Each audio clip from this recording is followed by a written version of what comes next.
അസ്സലാമു അലൈക്കും വറഹ്മത്തുള്ളാഹി വബറകാതുഹു. പ്രിയപ്പെട്ട സഹോദരിമാരെ, നമ്മുടെ മക്കൾക്ക് ഉപകാരപ്പെടുന്ന അറിവാണ് പങ്കുവെക്കുന്നത്. എല്ലാവർക്കും പരീക്ഷ അടുത്തിരിക്കുകയാണ്. പരീക്ഷ അഭിമുഖീകരിക്കുന്ന എല്ലാവർക്കും ഉന്നതമായ വിജയം അള്ളാഹു നൽകട്ടെ, ആമീൻ. ചെറിയ ക്ലാസ്സിൽ പഠിക്കുന്ന കുട്ടികൾക്കും വലിയ ക്ലാസ്സിൽ പഠിക്കുന്ന കുട്ടികൾക്കും ഉപകരിക്കുന്ന ആത്മീയ എക്സാമിനേഷൻ ടിപ്സ് ആണ് പറയുന്നത്. വലിയ കുട്ടികൾ സ്വയം ചെയ്യുകയോ ചെറിയ കുട്ടികൾക്ക് രക്ഷിതാക്കൾ ചെയ്തു കൊടുക്കുകയോ ചെയ്യുക. പരീക്ഷ കഴിയും വരെ, പ്രത്യേകിച്ച് എക്സാമിന് പോകുമ്പോഴും ഈ ഒരു കാര്യം ചെയ്യുക. തീർച്ചയായും നല്ല ഓർമ്മശക്തിയോടെ ആത്മവിശ്വാസത്തോടെ പരീക്ഷയെ അഭിമുഖീകരിക്കാൻ സാധിക്കും. നല്ല മാർക്കോടെ എക്സാം വിജയിക്കുകയും ചെയ്യും ഇൻഷാ അല്ലാഹ്. കുട്ടികൾ ചെയ്യേണ്ടത് ഇതാണ്: പരീക്ഷ കഴിയും വരെ സുബ്ഹ് നിസ്കാര ശേഷവും അതുപോലെ മഗ്‌രിബ് നിസ്കാര ശേഷവും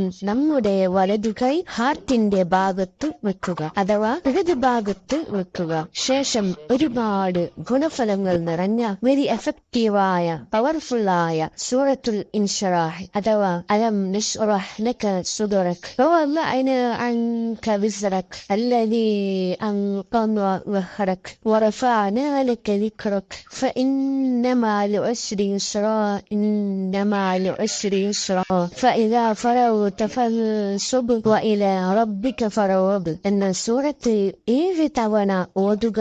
ഓതിക്കഴിഞ്ഞ ശേഷം ഇശ്ഫി എന്ന് പറഞ്ഞുകൊണ്ട് ഇടതു ഭാഗത്തേക്കൊന്ന് ഊതി മന്ത്രിക്കുകയും ചെയ്യുക. ഇതുപോലെ മഗ്‌രിബ് നിസ്കാര ശേഷവും 7 തവണ ഓതുക. പരീക്ഷ കഴിയും വരെ കുട്ടികൾ ഇത് ചെയ്തു പോരുക. വലിയ അശുദ്ധിയുള്ള പെൺകുട്ടികൾ ദിക്ർ ആണെന്ന് കരുതി സൂറത്തുൽ ഇൻശിറാഹ് ഓതി ഇതുപോലെ ചെയ്യുക. പരീക്ഷാ ദിവസങ്ങളിൽ സുബ്ഹ് നിസ്കാരത്തിന് ചെയ്യുന്നതിന് പുറമെ പരീക്ഷയ്ക്ക് പോകുന്ന സമയം വീട്ടിൽ നിന്ന് ഇറങ്ങുമ്പോൾ ഇപ്രകാരം സൂറത്തുൽ ഇൻശിറാഹ് 7 തവണ ഓതി പോവുക. തീർച്ചയായും നല്ല ഫലം പ്രതീക്ഷിക്കാം ഇൻഷാ അല്ലാഹ്. ഇനി ചെറിയ ക്ലാസ്സുകളിൽ പഠിക്കുന്ന കുട്ടികൾക്ക് ഓതാൻ അറിയാത്ത കുട്ടികൾ ഉണ്ടെങ്കിൽ രക്ഷിതാക്കളോ അല്ലെങ്കിൽ വീട്ടിൽ ഓതാൻ അറിയുന്ന മറ്റാരെങ്കിലും ഈ ഒരു കാര്യം ചെയ്തു കൊടുക്കുക. അതായത് അതിരാവിലെ ഒരു ഗ്ലാസ് വെള്ളം എടുത്ത് സൂറത്തുൽ ഇൻശിറാഹ് 7 തവണ ഓതി മന്ത്രിച്ചു കുട്ടികളെ വെറും വയറ്റിൽ കുടിപ്പിക്കുക.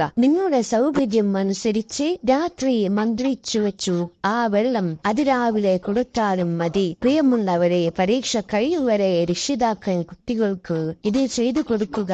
ഒരു നേരം മാത്രം കൊടുത്താൽ മതി. അശുദ്ധിയുള്ള സമയത്ത് ഉമ്മമാർ മറ്റുള്ളവരെ കൊണ്ട് ഓതാനറിയുന്ന ആളുകളെ കൊണ്ട് മന്ത്രിപ്പിക്കുന്നതാണ് ഏറ്റവും നല്ലത്. ഇങ്ങനെ ചെയ്തു വന്നാൽ കുട്ടികൾ പഠിച്ചത് ഒരിക്കലും മറക്കില്ല. പരീക്ഷ എല്ലാം എളുപ്പമാകും. ആത്മവിശ്വാസത്തോടെ പരീക്ഷയെ അഭിമുഖീകരിക്കാൻ കഴിയും. നല്ല വിജയം, നല്ല മാർക്ക് പ്രതീക്ഷിക്കാം. അനുഭവത്തിന്റെ വെളിച്ചത്തിൽ എല്ലാവരും ഇന്നു മുതൽ ഇത് ചെയ്യുക. ചെറിയ കുട്ടികൾക്ക് രക്ഷിതാക്കൾ ചെയ്തു കൊടുക്കുക. അല്ലാഹു സുബ്ഹാനഹു വ തആല തൗഫീഖ് നൽകട്ടെ, ആമീൻ.